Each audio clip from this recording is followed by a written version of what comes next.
The Leading with Audacious Confidence podcast is brought to you by the Greater Miami Convention and Visitors Bureau. OMG. Joyce Weiss gave us a masterclass on conflict resolution. Hashtag you're welcome. So stick around for this episode of Leading with Audacious Confidence. Welcome to the Leading with Audacious Confidence podcast.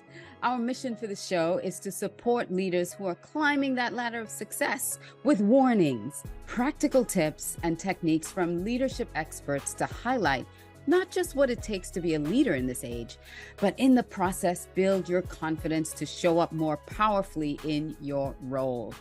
I'm your host, Alicia Couri, founder and CEO of Audacious Concepts, Inc., a boutique consulting firm providing audacious solutions to nagging and persistent people issues clogging the revenue pipeline of your organization.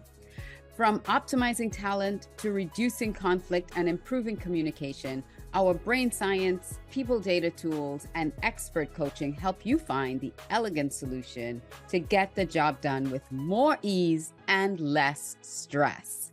Now, let's join in on the conversation.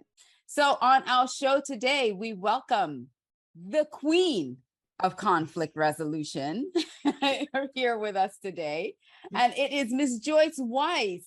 So Joyce says that, isn't it amazing how drama occurs in the workplace? It's like our own reality show, and you really want to kick conflict to the curb and get the respect you deserve. So Joyce, welcome to the show. Thank you. I love talking about conflict, especially enthusiastic people who get it. And I think that's you, Alicia, right? Yes. So, the workplace drama that sometimes we wish wasn't there, leaders have to deal with that every single day when they come to work, if there's drama. So tell me something that you do to support leaders so that they can show up powerfully and really resolve conflict without, coming to work feeling like, oh. Love the question. And how I spin it to leaders is I say to them, just imagine a world where your direct reports figure out conflict on their own, and they don't come to you or they don't go to the HR professional. And then I shut up, and you see how you're reacting? That's what they do. Oh yeah, they big smile. Oh yeah. I want that to happen. And the only way that happens is when leaders realize that they need help, meaning most of us were not taught these communication strategies in college. Yes. We just weren't. So I don't care how high up the leaders. I've dealt with the high executive level, all the way down, to the direct report. Mm-hmm. And it's the executive level when they admit that they don't have all the answers. And yet, people are still. Let me just pause you there for a second, because a lot of times when you hit certain levels of leadership, you have this expectation that you're supposed to have all the answers. Is that right? Yes. Oh, that's exactly what I was getting at. I think you're in my mind, Scary. Yes.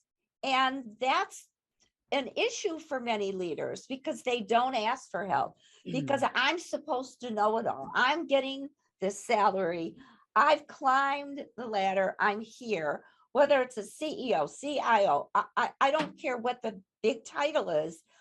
If you see, or if they see the same patterns going on and on with their top leaders, and nothing changes, something has to be done. And I've got some examples, but you tell me where you want me to go with this. No, I love that, because we're not supposed to have all the answers. No. We are supposed to support one another. We're supposed to ask for help. And this is why I love doing this podcast, because it's about releasing some of the negative mindset or the negative expectation that you think you're supposed to have once you hit a certain level of leadership, because we don't always all have it together. We really don't. So, where would you start then with someone? Let's say, because we're talking about workplace drama, workplace Mhm. conflict. Let's say we have a leader, we have a direct report, and there's some going on. Where would you start in that process? Do you start with the leader? Do you start with both of them? What is your methodology for helping that situation? And I've tried all different ways, Alicia, and this is what works, at least with my style and with the clients who happen to be attracted to me and to my skills, is that I interview both, because I got to get both stories. Mhm. Then I have them both together.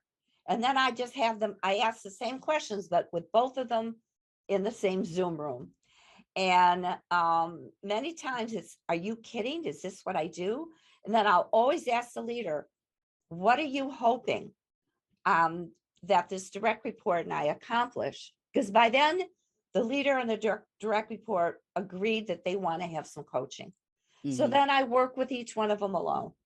The leader, if he or she, because they don't always want to, so I will work with the direct report, and I almost beg the leaders to at least have a couple sessions, because we have to talk about possible blind spots, Mhm. whatever they use, the strategies they may think they're working. I'm there to not to be the devil's advocate, but I ask, so are the same patterns appearing? Mm. Because I And was that's, going to mention that about blind spots, because that is yes, really a huge, and it's called blind spots for a reason, folks, yes. because you have no idea that it's there. And so sometimes we have behavioral patterns that we're totally unaware of, and we have no actual, I don't want to keep using the word aware, but we have no actual awareness how other people are receiving it, how it's Mhm. landing with anyone else.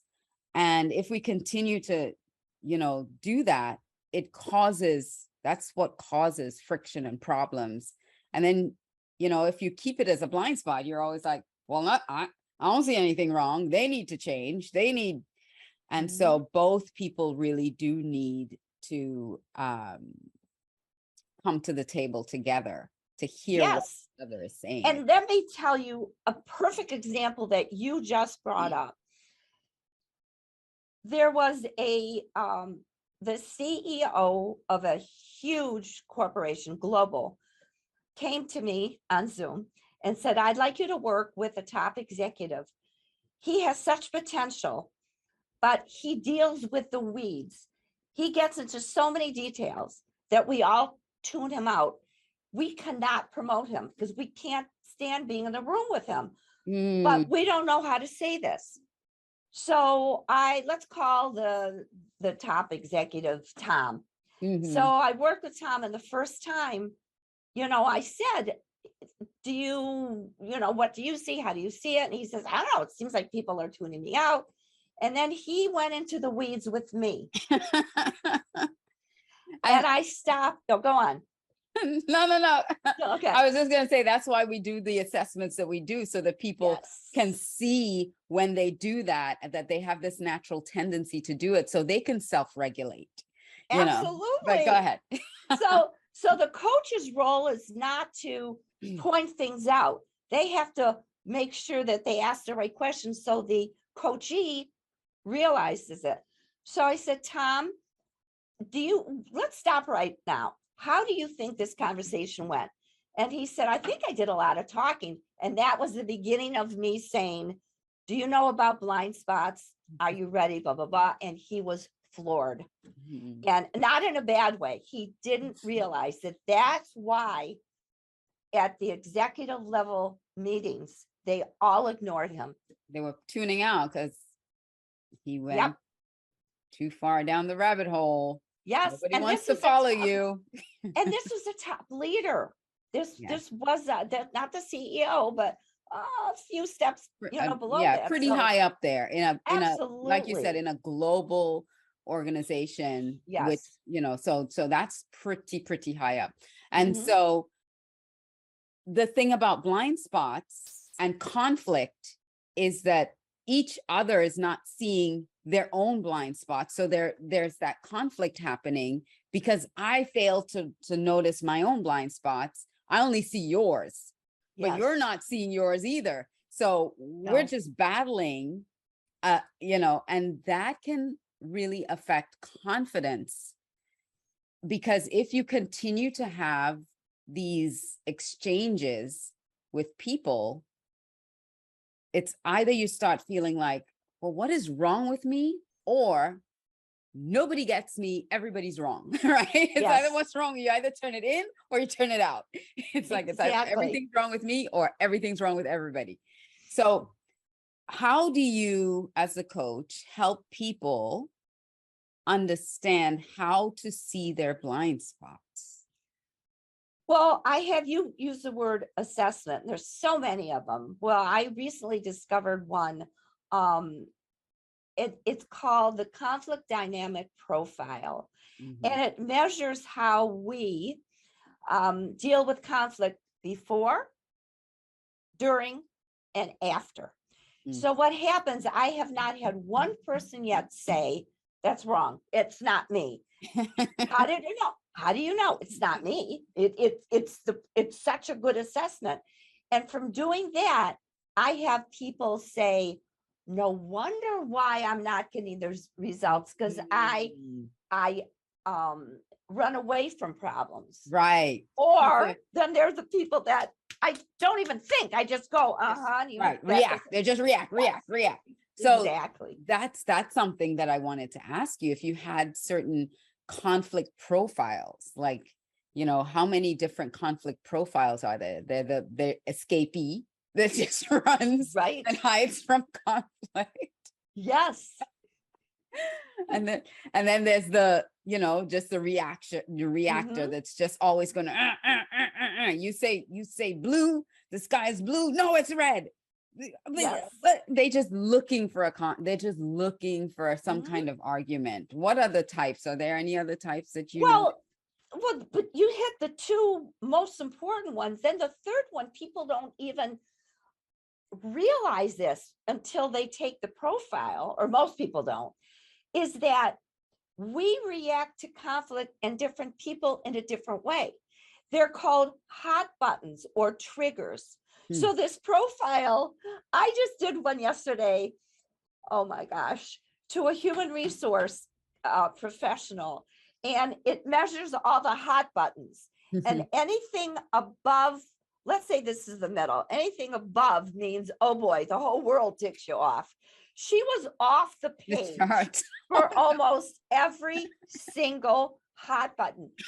So she, and conflict, she said, no wonder why I can't deal with the super organized person or the micromanager or the know-it-all. She automatically has an issue with every kind of trigger in her life. So we need to realize, Alicia, you and me, I mean, we're not going to go analyze each other, I don't think, but I know what kind of triggers. Narcissists drive me nuts. So I know when I am with one, I do my best not to react and to get out of that room as quickly as I can, because they drive me nuts. You're not engaging. I'm not, because they're looking for a fight. Oh, They're absolutely. for a battle. So, and that's they're one of the babies. keys too. Yes. If you're around someone that's always looking for a fight, how do you handle that? If you have a manager, if you have a leader that's always looking for a battle, always looking to contradict or belittle, how do you respond to that? Oh, so many ways. I mean, it depends. It is if this person is, if your leader, if your manager is a bully, it's going to be hard. It doesn't mean you can't. But I recently had a client do this.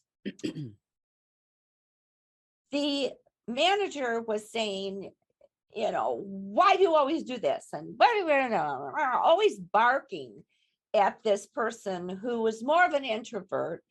And she and I practiced, and the direct report tried it on him. I said, it may work, it may not work. Everything's a risk when we do something new. And she said, Mr. Manager, let's call him George. George, I would like to continue this conversation. Could we postpone it tomorrow? Because I feel that there's so many items that you're not pleased with. I want to take a look at the report, see what you say I'm not doing, and get back to you tomorrow. Now that is maybe the passive way of doing it, but that'll shut up that leader who's just doing this to you. Right. And then tomorrow, whenever you decide, or maybe it's even the next moment, say, you mentioned this, I can see that I do that. I agree with you. You mentioned this, could you tell me specifically what I do? And many times the leader gets caught because he or she's just used to doing this because the direct report never stood up to this person. Does this make sense? Sorry about that. Yes. Wow. Yes. It does make a lot of sense because it's now turning it back over to them, but in a polite way. Show me an example of when I do this so that I can correct the behavior, but I need to know specifically. And I actually had someone tell me something the other day that I should do something a particular way. And I was asking them, are you saying that because you've heard or noticed me doing such and such that I'm not aware of? And they were like, well, I just like to tell people to do things this way. So I was like, oh, okay. Because I was trying to understand if she was noticing a blind spot of mine that I didn't realize that I was doing. And so she was trying to give me advice, but she couldn't pinpoint an occasion where I did do the thing. Oh, that's a whole different situation. That she was trying to correct me on or tell me how I should do the thing. And I was just and I kept asking the question. I was like, yes, but have you heard me say this before? Great. Have you, or when have I said this or done it this way that makes you, bring this up to me? Why are you bringing this up to me? And the way you handled it, it's an A+, because you asked the important question. You didn't let her get away with that.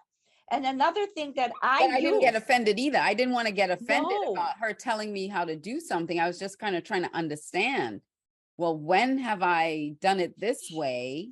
Because I don't think that I do it this. I can't ever remember hearing myself say those words. But you'd be open.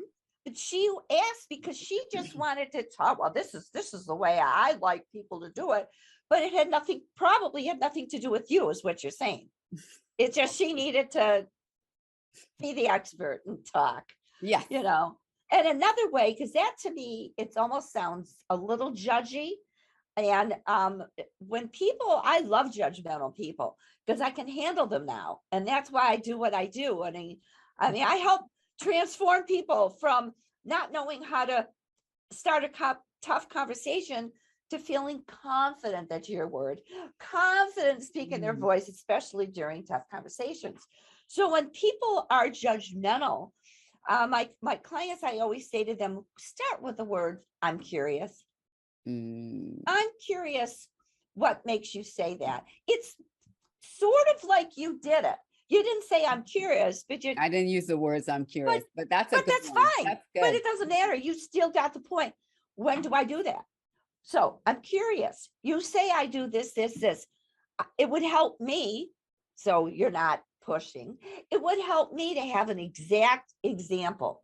And those generalists who just love putting us down just because they think we're so easy to push, you're throwing it in their lap. Give me a specific a specific time that this happens, just to give me context so I understand what it is that I'm doing. Yes. And there's no pushback on your side. Right. So what we just did is a verbal aikido, because you could have said, no, I don't. No, I don't. No, I don't. This is you. Oh, yes, you do. Yes, you do. Yes, you do. It's going to get nowhere. nowhere versus Nowhere. Yeah. I'm curious, or however it is, please give me an example. You're pulling away from the person, you're throwing it at them, and they're going, Mhm. Yeah. So that's great. So this is for direct reports and for leaders. So um you know, a lot of times as a leader, as we were saying in the beginning, you think that you have to have all the answers, but you don't. And you can always, the most powerful position that you can be in is to ask the questions. yes. Don't feel like you have all the answers, but ask more questions. No. So if you have a situation with a direct report and there is conflict there, ask more questions of them. Why did you feel like this was the course of action? How, just find more ways to ask more questions of the person and get them thinking like a coach, thinking about what they did and how it affected other people and everything else, because you telling them doesn't help bring their awareness.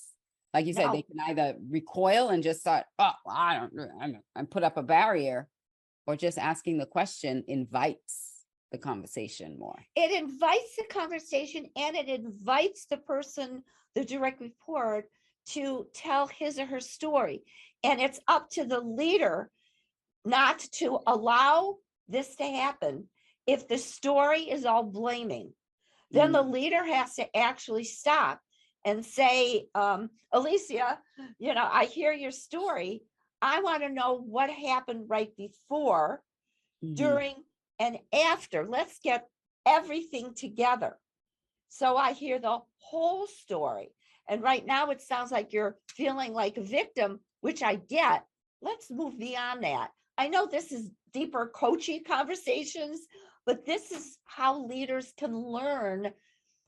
And it's very easy, and it's very direct, and it's very nice, and you're empathetic. And then maybe the direct report will answer you without getting defensive and feeling like a victim. And right. Because we always have to have difficult conversation. There's always difficult conversations that we had. There's training, there's coaching. There are sometimes people you have to let go, that you have to fire someone. So let's talk about that for a minute, because I know there are some situations, and I've changed my voice because it's always a hard situation when you have to fire somebody. Oh yeah. Difficult. So have you coached people through that process of having to let someone go? Yes, I do, up to a point. I'm not a lawyer. Can't even say the word. I'm married to one, but I'm not a lawyer. And many times my HR directors are my clients. And I first always say, you make sure first of all, come back after you talk to your lawyer, what you can and can't do. And then before we even get to the point of firing, when sometimes they come to me and say, oh, I'm just not sure about Sue.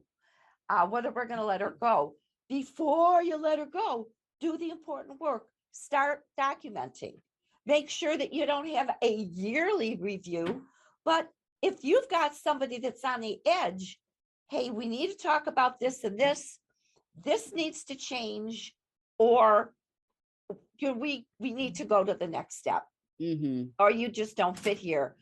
Are you willing to get some coaching or do this? And then you write that in their file, and let's meet in a month from now to see if how you've progressed. If they're not progressing, put that in the file. So by the time you need to do it, you're as protected as you can. And again, this is a disclaimer. You've got to go to your attorneys first. What can you do before, and what can you do during? And but even if it's just a layoff, if it's just layoffs and you don't have, those are hard. Those are even harder, because they could be good people. Absolutely. Because of budget cuts or whatever the situation, you have departments being, let go, that all these people now you have to let go. And it's heartbreaking. That's a difficult conversation to have. It's difficult, but did you hear how your voice lowered and your heart actually got tugged out of the chest?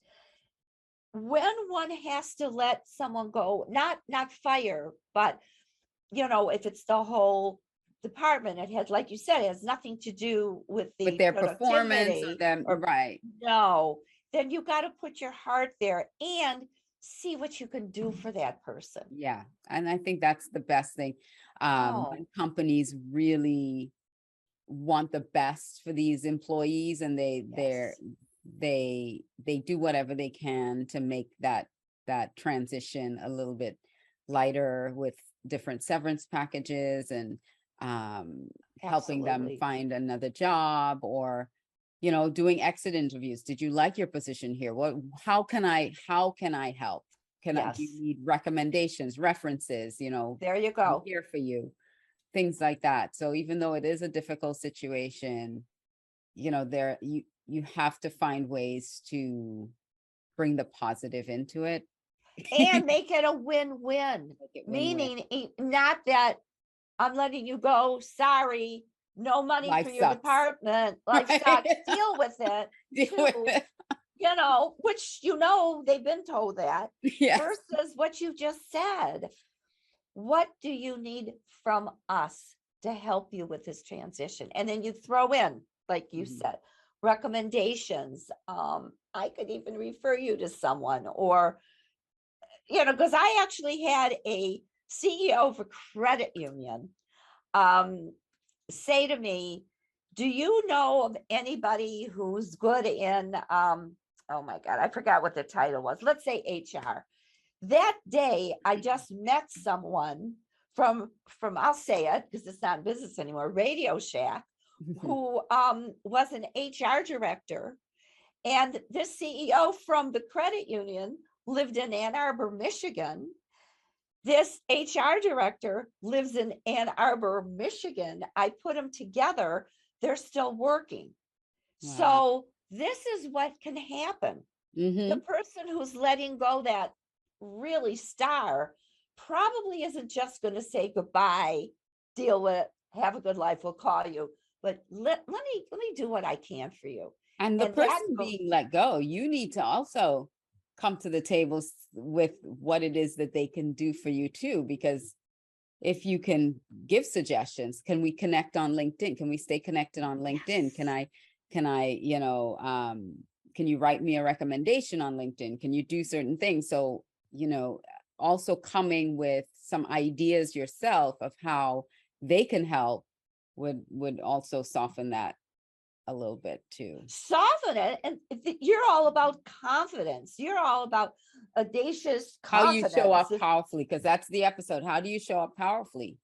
And so it's not just the onus on the leader. And if anybody is listening or watching us right now and you're shy, you got to throw the shyness out and put in the pretend suit of I can do it, and bring in what would you need from the company. Right.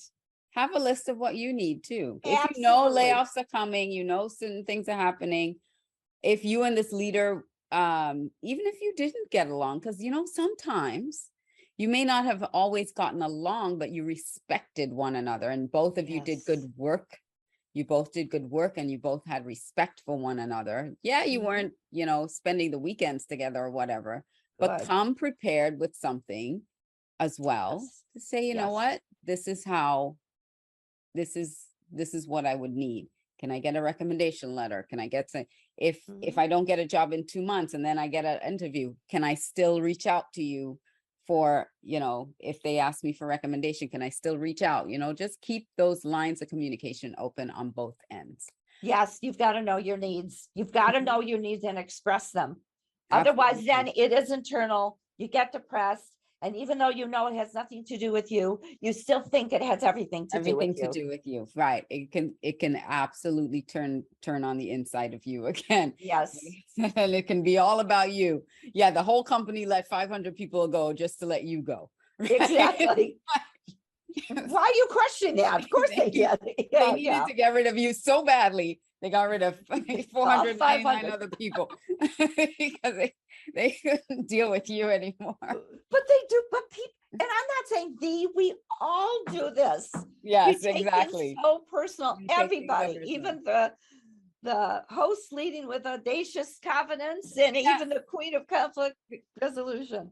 And you know what is an amazing little book? And I'm just going to throw this out here because I'm going to do a talk on this. Actually, I know this is going to air, weeks or months from this recording, but I'm going to do a talk on this little book. It's The 4 Agreements. Oh, okay. Powerful little book. The 4 I Agreements. remember that. And not taking it personally is one of those agreements. Don't take it personally. It's an excellent book. Yes. So, Miss Joyce. Yes. On this show, we've talked about a lot of great things, and I hope people really got the nuggets that were in this, because we shared so many great tips. But I'm about to do something. I'm going to put you through a rapid fire, which I do with all my guests. And this is a lot of fun. So first thing that comes to your mind, I want you to let me know. So what has been the biggest leadership mistake that you've ever made or was a victim of? Biggest leadership mistake that I made happened when I got an award from the National Speakers Association, and I was the leader of this particular conference. And my head was so full of, I got an award. Aren't I great? They're so lucky that I'm going to be here. 3,000 people walked out of my room. I mean, it's a whole story. And I've actually had colleagues say, how come you relate? How do you share that? Because that was one of the most important mistakes I've ever made in my life. We're never, ever there. Wow. Wait, 3,000 people walked out of the room physically. This is pre-COVID. So people were in the room. Oh, this was in 1993. That's when I got more than 3,000 in the room? Or was it only 3,000, all of them left? The board of directors who brought me in, they stayed. And they said, I don't get what happened. And I had to analyze it. I was blaming them at first. It was after lunch, blah, blah, blah. And then I said, wait a minute. I didn't perform. I didn't do what they asked. I was too into my ego. So ego, folks, watch it. You asked me. Wow. What were the lessons that you learned from that? Oh, the lessons is that you're never there. The lessons, why do you think I drove you crazy with all my questions to you before this show or any other ones that I've been on? I ask questions to make sure that I'm delivering that you're prepared and delivering what you need to deliver now. And it has nothing to do with ego. It has nothing to do with me. It's all about the people who I'm leading. Now who you're serving. Their needs. Right. Yes, absolutely. Who am I serving now? That's huge. As leaders, we are servants. Yes, absolutely. And we're here for other people. We're not here to say, look at me, look where I've come, look what I've accomplished, look at all of I've done. We are still here to serve others. I love that. Oh, I'm so glad you do. I know. I didn't happen to me, so I could love it all I want. I do now, because ever since then, it's changed been a your breeze. Life. It has. It absolutely has. And your business, absolutely. Yes. So what's the best leadership advice then that you've gotten that you still adhere to today? The building bridges piece is going on in my head all the time. And you talked about this a few minutes ago during the interview, is that even if somebody isn't your best friend, you don't want to hang with them. They drive you crazy. It could be a trigger, but you work with them. You got to figure out how to build that bridge of differences. And this has been, it used to be a challenge. Now I look for it. I said, okay, we're different. I don't think I like them. I know. I have a feeling they don't like me. How can we build that bridge between us? I mean, that was something that I learned. I don't remember who told me that. I wish I did. I would thank them today. Yeah. That's important, because business moves so fast now and so much. You may be in a job today and 5 years from now, or your boss may be somewhere else 5 years from now, and then you start your own business. But guess what? If you built that relationship even though 5 years have gone by, you can still Yes. call that person up and say, hey, I've started my own business. It's a consulting business, and I'd love an opportunity to share with you what I'm doing. And if you treated each other with respect, that relationship, a business relationship, will still be viable. Oh, absolutely. Yeah. Absolutely. I Yeah. have a coach that says relationships don't spoil. As long as you keep, as long as you left with respect, relationships don't. You can call them 20 years from now and they'll still be like, oh yeah, how are you doing? Love Absolutely. to help you, So Absolutely. always leave people with a good taste in their mouth Yes. about you. And I have a trademark for years called Be Direct with Respect. And that just says it all. Be Mhm. direct with respect with my little R so no one steals it. Uh, yes, but that's what we're talking about in this one. Yes. Yes. Yes. Okay. Pages. So next question, and we're going to come back and talk about your goodies and your giveaways, but Okay. next question. If you were a castaway on a deserted island, what 3 things would you hope washed up ashore or fell out of the sky, were airdropped to you, that you couldn't live without? And one of them cannot be a cell phone. My Aura ring, Mm. but I need my cell phone though to use it. So does that doesn't count? Oh shoot, because I live for this. This teaches me everything about my sleepwalking, whatever, breathing. Okay, so what do Keeps you I alive. need? I need a big, fat plastic book with plastic pages so I can read. I need to read. Mm. I need a big, fat pillow that's probably made out of plastic so it's not full of mold and seaweed. So I can sit on the beach because I just need You that. don't want to sit on So it. I need my pillow, I need my book, and I need water. Even though Yeah. water's there. Well, water is available. Let's just say water is Okay. available, but something Okay. So some kind of wonderful you- food yes. that some protein. I mean, I eat any Well, there's kind of. fish in the ocean. There's stuff. There's food that So you we can fish in. so we don't So you don't need count to that. bring that. No, you don't need to bring that. But Okay. something else that you really Fruit. what? Fruit. Fruit. I need that. This island has no fruit trees. Okay, so they don't have no banana trees, no coconut trees. Oh, I don't want banana trees. I don't like banana. Yeah. But Okay. some apple trees. The apples. All right, I'm you want addicted. some I'm fruit. addicted to.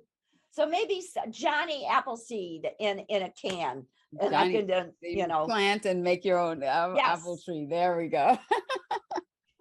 You need your fruit. Oranges, Yes. apples, because you need that vitamin C to prevent scurvy. Well, mainly because I like the taste. I mean, but I'm not Let's thinking. prevent scurvy. Well, good.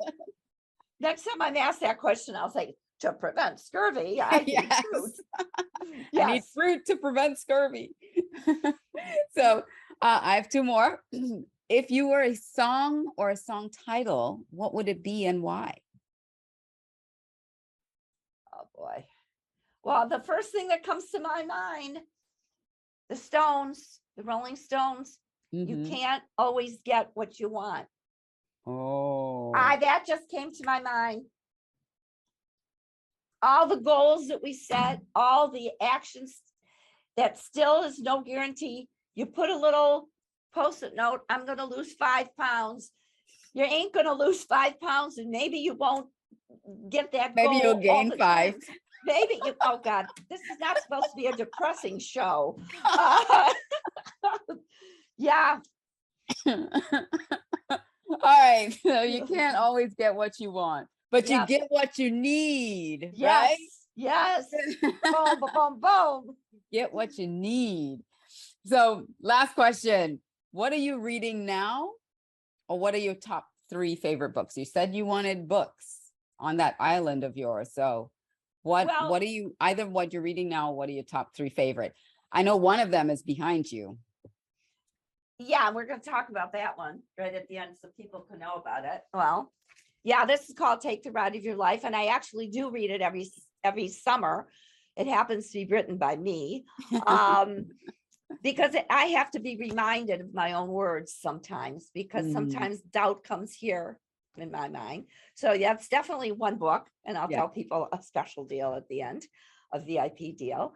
I absolutely loved, and I believe I talked about this with one of your shows, Harriet Lerner, The Dance of Anger. And that's a very old book, Dr. Harriet Lerner. And the main idea, and I still use it in my coaching practice, and I use it within myself too, that when no one can change, you can't change anyone. But when you change the steps, that's why it's called the dance of anger. When you change the steps of the dance, other people around you are going to automatically change. It's magic. So for those of you listening and watching, say, oh, I just can't change my kids. I can't change my direct reports. I can't change my significant other. You're right. But you change something. Stop yelling, then they're going to stop yelling. They're going to mirror you. So that's another one. And tell you, just any coaching book. Oh, I can't give, oh my God. Well, you gave us two good ones. Okay, well, those two, and then there's these coaches, because I belong to this World of Business and Executive Coaching Summit, and they're always giving us books. So any coaching book on answering questions, the neuroscience behind the psychology, I just find that fascinating, because you can't fight science. At least I don't think. I love it. I love it all. Yeah. Excellent. Well, thank you. So there are two things that we want to share with the audience. So the first is you have a list of a questionnaire that leaders can get. They can download it. They can have it if they send you an email, you said? Yes. So tell us about the questionnaire and how it benefits them. Well, this is it, with a little notes for me. And it's called Questions to Keep Your Team Engaged, Stop the Revolving Door Syndrome. You give this because when people send me their emails, and I'll give you my email at the end of this little spiel about it,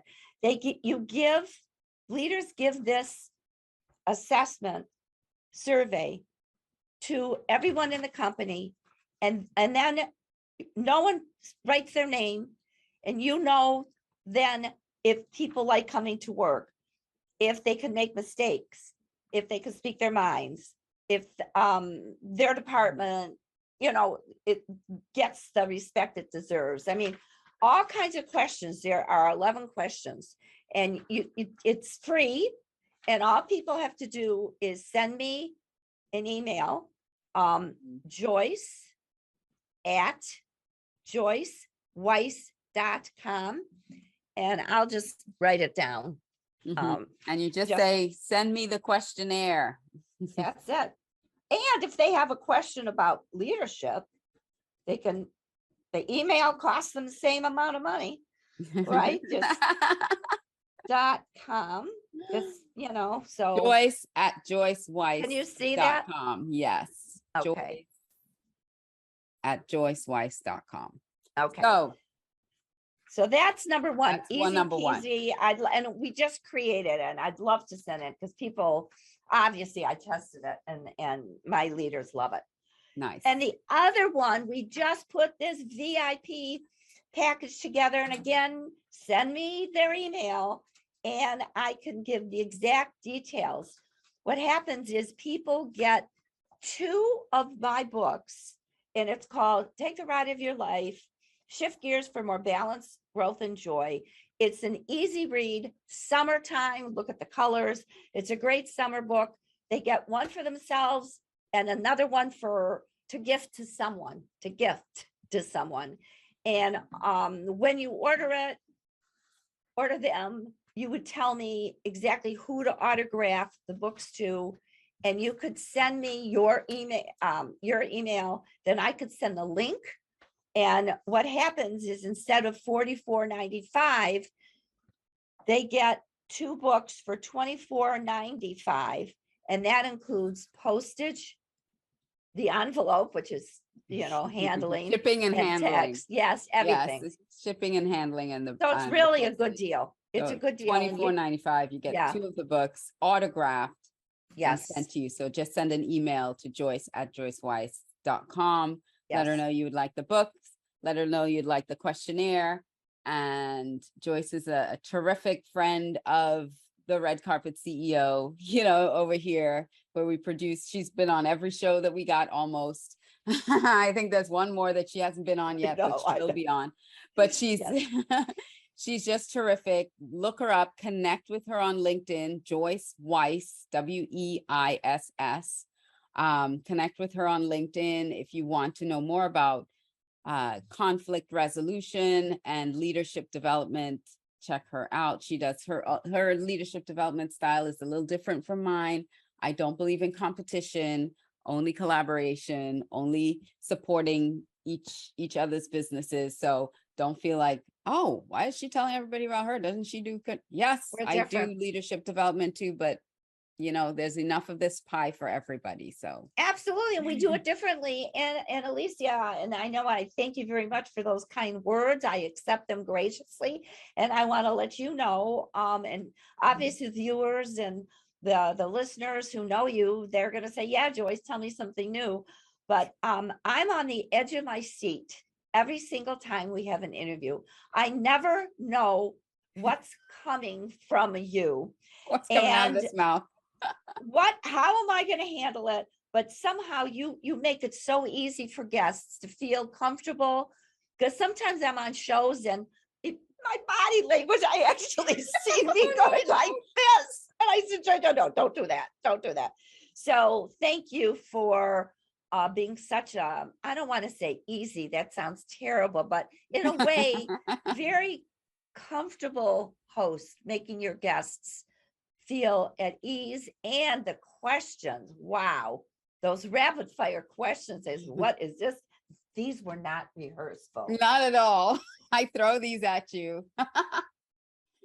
I love it. Thank you. Well, thank you so much, Joyce. Everyone, thank you for joining this show. And I encourage you to go out and lead yourself, lead your team, and lead your organization with audacious confidence. Until next time, this is Alicia Couri saying bye for now.